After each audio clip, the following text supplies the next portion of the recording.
ബഹുമാനപ്പെട്ട അനസ് റളിയല്ലാഹു തആല അൻഹു പറയുകയാ, ഒരിക്കൽ നബിയുനാ റസൂലുള്ളാഹി തങ്ങളോട് അനസ് റളിയല്ലാഹു തആല അൻഹു ചോദിച്ചു, യാ റസൂലല്ലാഹ്, അല്ലാഹുവിന്റെ റസൂലേ, ഉദുല്ലാഹ അയ്യജഅലനി മുസ്തജാബ ദഅവാ, എന്റെ ദുആ, എന്റെ പ്രാർത്ഥന, എന്റെ നമസ്കാരം, എന്റെ ഖുർആൻ ഓതൽ, എന്റെ ഓരോ നന്മകൾ സ്വീകരിക്കാൻ നബിയെ അല്ലാഹുവിനോട് ദുആ ചെയ്യണം.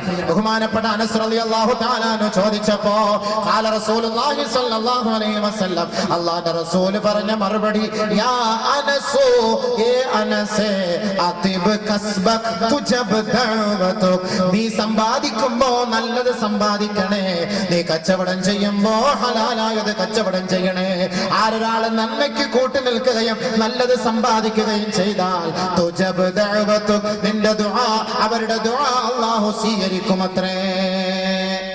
അപ്പോ മിൻ ഐന ഇക്തസബൽ മാൽ, എവിടെ നിന്നാണ് സമ്പത്ത്, എവിടെ നിന്നാണ് പണം നിങ്ങൾ സമ്പാദിച്ചത്? ആ സമ്പാദ്യത്തിൽ വല്ല ന്യൂനത ഉണ്ടെങ്കിൽ നമ്മുടെ ഇബാദത്ത് സ്വീകരിക്കില്ല. നബി തങ്ങൾ അടുത്ത ഹദീസിൽ അടുത്ത വരിയിൽ പറയുന്നു, ഫൈനർ റജുലൽ മുഅ്മിൻ, ഒരു മുഅ്മിനായ സഹോദരൻ, ലാ യഖ്തരിഫുൽ ലുഖമത മിനൽ ഹറാമി ഇലാ ഫീ, ഹറാമിന്റെ ഭക്ഷണം കൊണ്ട് ഒരു തരി ഭക്ഷണം അവന്റെ വായിലേക്ക് ഉയർത്തിയാൽ ഫലാ യുസ്തജാബു ലഹു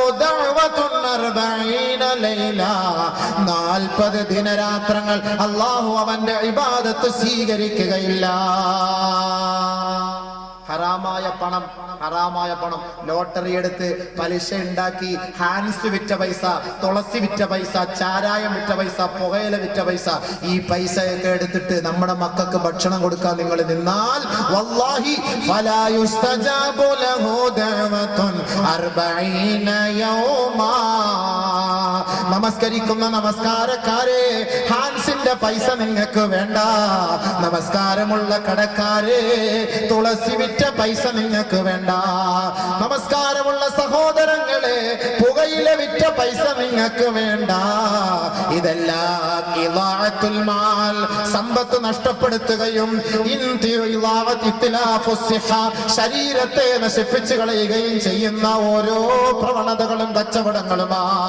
പുകയിലെ കുറിച്ച്, ഹാൻസിനെ കുറിച്ച്, തുളസിയെ കുറിച്ച്, ശൈലി ഗൈനിയെ കുറിച്ച് ബഹുമാനപ്പെട്ട നബി തങ്ങളോട് ചോദിച്ചപ്പോ അല്ലാഹുവിന്റെ റസൂല് പറഞ്ഞ മറുപടി ഉമ്മു സൽമാ റളിയല്ലാഹു അൻഹ പറയുകയാ, നഹൻ നബിയു സല്ലല്ലാഹു അലൈഹി വസല്ലമ അൻ കുല്ലി മുഫ്തിരിൻ വ മുസ്കിർ, എല്ലാ ലഹരി പദാർത്ഥങ്ങളും ശരീരത്തെ ക്ഷീണിപ്പിക്കുകയും ബലഹീനമാക്കുകയും നശിപ്പിക്കുകയും അവശതയിലേക്ക് കൊണ്ടെത്തിക്കുകയും ഭാവിയിൽ മാരകമായ രോഗം വിളിച്ചു വരുത്തുകയും ചെയ്യുന്ന ഏത് പദാർത്ഥങ്ങളാകട്ടെ അല്ലാഹുവിന്റെ റസൂല് നിരോധിച്ചിരിക്കുകയാ. അതുകൊണ്ട് 1000 വർഷങ്ങൾക്ക് മുമ്പ് തുളസി ഉണ്ടായിരുന്നോ എന്ന് ചോദിക്കണ്ട, ഹാൻസ് ഉണ്ടായിരുന്നോ എന്ന് ചോദിക്കണ്ട.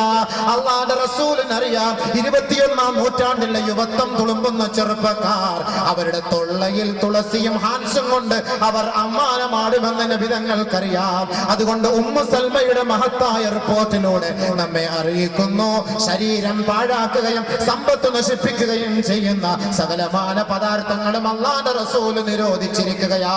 അതുകൊണ്ട് തുളസി ഹറാം, പുകവലി ഹറാം, ചൈനി കൈനി ഹറാം, ടൊബാക്കോ ഹറാം.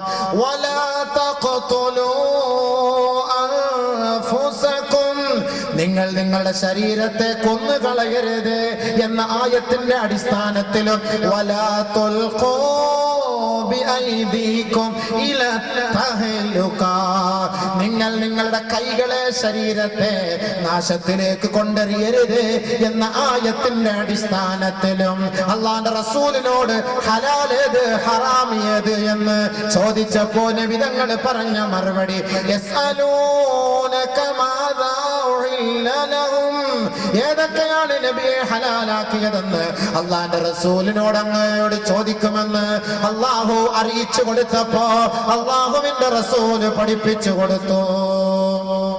യഅമുറുഹും ബിൽ മഅറൂഫ് വയൻഹാഹും അനിൽ മുൻകർ വയുഹില്ലു ലഹുമുത് ത്വയ്യിബാത് വയുഹർരിമു അലൈഹിമുൽ ഖബാ, നല്ല വസ്തുക്കൾ അല്ലാഹു അനുവദിച്ചു. മാലിന്യം നിറഞ്ഞ ലഹരിയുള്ള നീച പദാർത്ഥങ്ങൾ അല്ലാഹു വിരോധിച്ചു. അതുകൊണ്ട് ഹാൻസും തുളസിയും ലഹരിയും അടിച്ചുകൊണ്ട് യുവാക്കളെ, നിങ്ങളുടെ ശരീരത്തെ നിങ്ങൾ നരകത്തിന്റെ അഗ്നികുണ്ഡാരത്തിന്റെ വിറകാക്കി മാറ്റരുത്. അല്ലാഹുവും റസൂലും നമുക്ക് താക്കീത് നൽകുകയാ. അതുകൊണ്ട് നിങ്ങളുടെ പണം ഹലാലായ പണമായിരിക്കണം. അത് ഹലാലിന് വേണ്ടി ചെലവ് ചെയ്യണം. ഹറാമായത് സമ്പാദിച്ചിട്ട് 1000 റക്അത്ത് പള്ളിയിൽ വന്ന് നമസ്കരിച്ചാലും ആ നമസ്കാരം ശരിയല്ല എന്ന് അല്ലാഹുവിന്റെ റസൂൽ നമ്മെ പഠിപ്പിക്കുകയാ. അബൂ ഹുറൈറ റളിയല്ലാഹു അൻഹു റിപ്പോർട്ട് ചെയ്യുന്ന ഹദീസിൽ കാണാം, ഖാല ഖാല റസൂലുള്ളാഹി സ്വല്ലല്ലാഹു അലൈഹി വസല്ലം, അല്ലാഹുവിന്റെ റസൂൽ പറയുകയാണ്, ലാ യജ്അല അഹദുകും ഫീ തുറാബാ ഖൈറുൻ മിൻ അൻ യജ്അല അഹദുകും ഫീഹി ഹറാമാ. സഹോദരി, ഒരു പിടി മണ്ണ് വാരി നിന്റെ പള്ളയിലിടലാണ് നിനക്ക് ഏറ്റവും ശ്രേഷ്ഠം. ഹറാമായ ഭക്ഷണത്തിന്റെ പദാർത്ഥങ്ങളും ഭക്ഷണങ്ങളും നീ കഴിക്കുന്നതിനേക്കാൾ ലോട്ടറിയുടെയും പലിശയുടെയും ഹറാമ് വിറ്റുണ്ടാക്കിയ പൈസയിലൂടെയും തന്റെ മക്കൾക്ക് ഭക്ഷണം വാങ്ങിക്കൊടുത്താൽ അവരുടെ ദുആയും ഇബാദത്തും സ്വീകരിക്കില്ല മാതാക്കളെ, പിതാക്കളെ. ആ ഹറാമ് സമ്പാദിക്കുന്നതിനേക്കാൾ നിങ്ങൾക്ക് നല്ലത് നിങ്ങൾ മണ്ണ് വാരി തിന്നോ, അത് ഹലാലാണ്, ഹലാലാണ്. അതുകൊണ്ട് ബഹുമാനപ്പെട്ട നബിയുനാ റസൂലുള്ളാഹി തങ്ങളുടെ അരികിലേക്ക് ഒരു സഹാബി കടന്നു വരികയാ.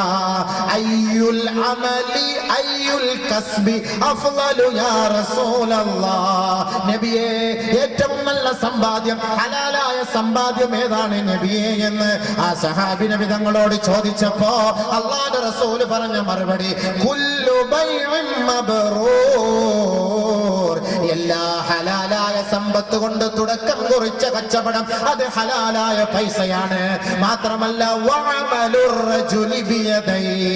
ഒരു ചെറുപ്പക്കാരൻ അവന്റെ 2 കൈ കൊണ്ട് അവൻ കഷ്ടപ്പെടുന്ന പണമുണ്ടല്ലോ, താബൂക്കെടുക്കുന്ന പണമുണ്ടല്ലോ, സിമന്റ് കുഴയ്ക്കുന്ന പണമുണ്ടല്ലോ, കല്ല് കെട്ടുന്ന പണമുണ്ടല്ലോ, കൂടമെടുക്കുന്ന പണമുണ്ടല്ലോ, ഈ കൈ കൊണ്ട് ചെയ്യുന്ന ജോലി, അധ്വാനം അത് ഹലാലായ പൈസയാ, അത് ഹലാലായ പൈസയാ. കൂടമെടുത്തതിന്റെ പേര്, കല്ല് ചുമന്നതിന്റെ പേര് ആരുടെ കയ്യിൽ തഴമ്പുണ്ടോ അവൻ നാളെ സ്വർഗത്തിലാണെന്ന് ഹബീബായ തങ്ങൾ ഒരു ജോലിക്കാരന്റെ കൈക്ക് പിടിച്ച് തഴമ്പ് കണ്ടപ്പോ നബിതങ്ങൾ അവന് സ്വർഗത്തിലേക്കുള്ള സന്തോഷ വാർത്ത അറിയിച്ചെങ്കിൽ, സഹോദരാ, ലോട്ടറി കച്ചവടം നിർത്തിയിട്ട്, പാൻപരാഗ് കച്ചവടം നിർത്തിയിട്ട്, മദ്യ കച്ചവടം നിർത്തിയിട്ട് താബൂക്ക് ചുമക്കാൻ പോകൂ സഹോദരാ. ചിരിച്ചുകൊണ്ട് നിനക്ക് സ്വർഗത്തിലേക്ക് കടക്കാം. അതല്ല കേവലം നൈമിഷികമായ ക്ഷണികമായ ദുനിയാവിന്റെ ജീവിതത്തിന് വേണ്ടി പണം സമ്പാദിക്കാൻ എന്ത് നെറികേടും എന്ത് തമ്മാടിത്തരവും സ്വീകരിക്കാൻ നീ തയ്യാറായാൽ വല്ലാഹി തമ്പുരാനെ തന്നെയാണ് സത്യം. ദുനിയാവിൽ നിനക്ക് ആഘോഷമാ, ദുനിയാവിൽ നിനക്ക് ആനന്ദമാ, ദുനിയാവിൽ നിനക്ക് ആർഭാടമാ. ആ മണ്ണറയിലേക്ക് പോകുമ്പോ ഒറ്റപ്പെട്ടവനായിരിക്കും നീ. ആ സമയം നിന്റെ സമ്പാദ്യത്തെ കുറിച്ച് ചോദ്യം വരുമ്പോ എണ്ണി എണ്ണി മറുപടി പറയേണ്ടി വരും. അതുകൊണ്ടാണ് അനസ് റളിയല്ലാഹു അൻഹുവിനോട് നബി തങ്ങൾ പറഞ്ഞത്, യാ അനസോ, ഏ അനസേ, അതിബ് കസ്ബക, നിന്റെ കച്ചവടം നീ നന്നാക്കിക്കോ. തുജബ് ദഅവതുക്, ഓട്ടോമാറ്റിക്കായി അല്ലാഹു നിന്റെ ദുആ സ്വീകരിക്കും. അതേ ഉള്ളൂ മറുപടി. ഇന്ന് ദുആ സ്വീകരിക്കാത്ത കാരണം എന്താ? പാൻപരാഗ് വിറ്റ പൈസയാ മക്കൾക്ക് കൊടുക്കണത്, തുളസി വിറ്റ പൈസയാ മക്കൾക്ക് കൊടുക്കണത്, പുകയില വിറ്റ പൈസയാ മക്കൾക്ക് കൊടുക്കണത്. അതുകൊണ്ടാണ് ദുആ സ്വീകരിക്കാത്തത്. ബഹുമാനമുള്ള സഹോദരങ്ങളെ, അല്ലാഹുവിന്റെ റസൂൽ പറഞ്ഞു, ബീഡി വലിച്ചിട്ട് പള്ളിയിൽ വരുന്നവരെ, മൻ ആദാ മുസ്ലിമാ ഫഖദ് ആദാനി. അല്ലാഹുവിന്റെ റസൂൽ പറയുകയാണ്, ആരൊരാൾ ഒരു മുസ്ലിമിനെ വേദനിപ്പിച്ചോ അവൻ എന്നെ വേദനിപ്പിച്ചവനെ പോലെയാണ്. വമൻ ആദാനി, ആരൊരാൾ എന്നെ വേദനിപ്പിച്ചോ ഫഖദ് ആദല്ലാഹ്, അവൻ അല്ലാഹുവിനെ വേദനിപ്പിച്ചവനായി. എങ്ങനെ വേദനിപ്പിക്കാം? വലല്ലാഹീൻ ആമീൻ എന്ന് പറയുമ്പോ കട്ടം വീടിയുടെ വാടയാണ്. മലക്കള് പോലും മയങ്ങി വീഴും. നേരം വെളുക്കുമ്പോ സുബഹിക്ക് പള്ളിയിലൊക്കെ രാവിലെ വരുമ്പോ ഒന്ന് കോട്ടു ഇടാണ്ട ഗതികേട് അടുത്തെങ്ങാണ് നമ്മൾ നിന്നാ സുഹൃത്തും റക്കാത്തും ഒക്കെ മറന്നു വന്നാ കിടക്കാം. മിസ്വാക്ക് ചെയ്യാൻ പറയുന്നതാണ്. അതുകൊണ്ടാണ് നബി തങ്ങൾ പറഞ്ഞത് ഉള്ളി തിന്നവൻ പള്ളി കയറരുതെന്ന്. അത്രയ്ക്ക് വളരെ ഗൗരവത്തോടെ പറഞ്ഞു. അതാണ് ആ നാട്ടിൽ നിന്ന് ഉള്ളി പ്രശ്നമില്ല. ഇന്നത്തെ ഉള്ളിയൊക്കെ തിന്നാലൊന്നും വാട എടുക്കൂലല്ലോ, അതൊക്കെ നല്ല വേവിച്ചതാണ്. പക്ഷെ എങ്കിൽ തന്നെയും അബൂ അയ്യൂബ് അൻസാരി റളിയല്ലാഹു തആല നബിതങ്ങൾക്ക് ഉള്ളി പലഹാരം കൊണ്ട് കൊടുത്തപ്പോൾ നബിതങ്ങൾ അത് മടക്കി അയച്ചു. അതൊന്നുകൂടെ വേണ്ടാന്ന്. കാരണം ഞാൻ മുനാജാത്ത് ചെയ്യുന്നതാണ് മലക്കളുമായിട്ട്. ഞാനിത് തിന്നിട്ട് എന്തെങ്കിലുമൊക്കെ നാറ്റടിച്ചാൽ മലക്കൾ തിരിച്ചു പോകും. ഇന്ന് നമ്മൾ കാട്ടറ അടിച്ചോണ്ടിരിക്കുക. അത് അടിക്കുമ്പോൾ എല്ലാവരും ശരിയാ മലക്കൾ വരൂല, അതുകൊണ്ട് എന്തായാലും മലക്കുൽ മൗത്ത് അസ്രായിൽ വരൂല, അതുകൊണ്ട് രക്ഷപ്പെട്ട് അടിച്ചോണ്ടിരിക്കാം കട്ടം പിടി. അത് കൊള്ളാം. ചില ആളുകൾ പട്ടിയെ വീട്ടിലുള്ളത് എന്താപ്പാ, ഇവിടെ പട്ടിയെ വളർത്തുന്നിടത്ത് നബിതങ്ങൾ പറഞ്ഞിട്ടുണ്ടല്ലോ, പട്ടിയും ഫോട്ടോയും ഉള്ള സ്ഥലത്ത് മലക്കൾ വരൂല, അതുകൊണ്ട് എന്തായാലും മലക്കുൽ മൗത്ത് ഞങ്ങളെ തേടി വരൂല, അതുകൊണ്ട് ഇങ്ങനെ ഇരിക്കട്ടെ പട്ടി. അതുകൊണ്ട് മലക്കുൽ മൗത്തിന്റെ സ്വഭാവം ഞാൻ പറയണോ എങ്ങനത്തെ സ്വഭാവമാണെന്നുള്ളത്? ഈ പട്ടിയല്ല പന്നി അവിടെ കൊണ്ടുവച്ചാലും മൂപ്പിലാരും ഒരു പ്രശ്നമില്ല. സാധനം ആരാ, അത് സാധനം വേറെയാണ്. ഞാൻ എൻ്റെ വിഷയം അതല്ല, ഞാൻ അങ്ങോട്ട് പറയുന്നില്ല.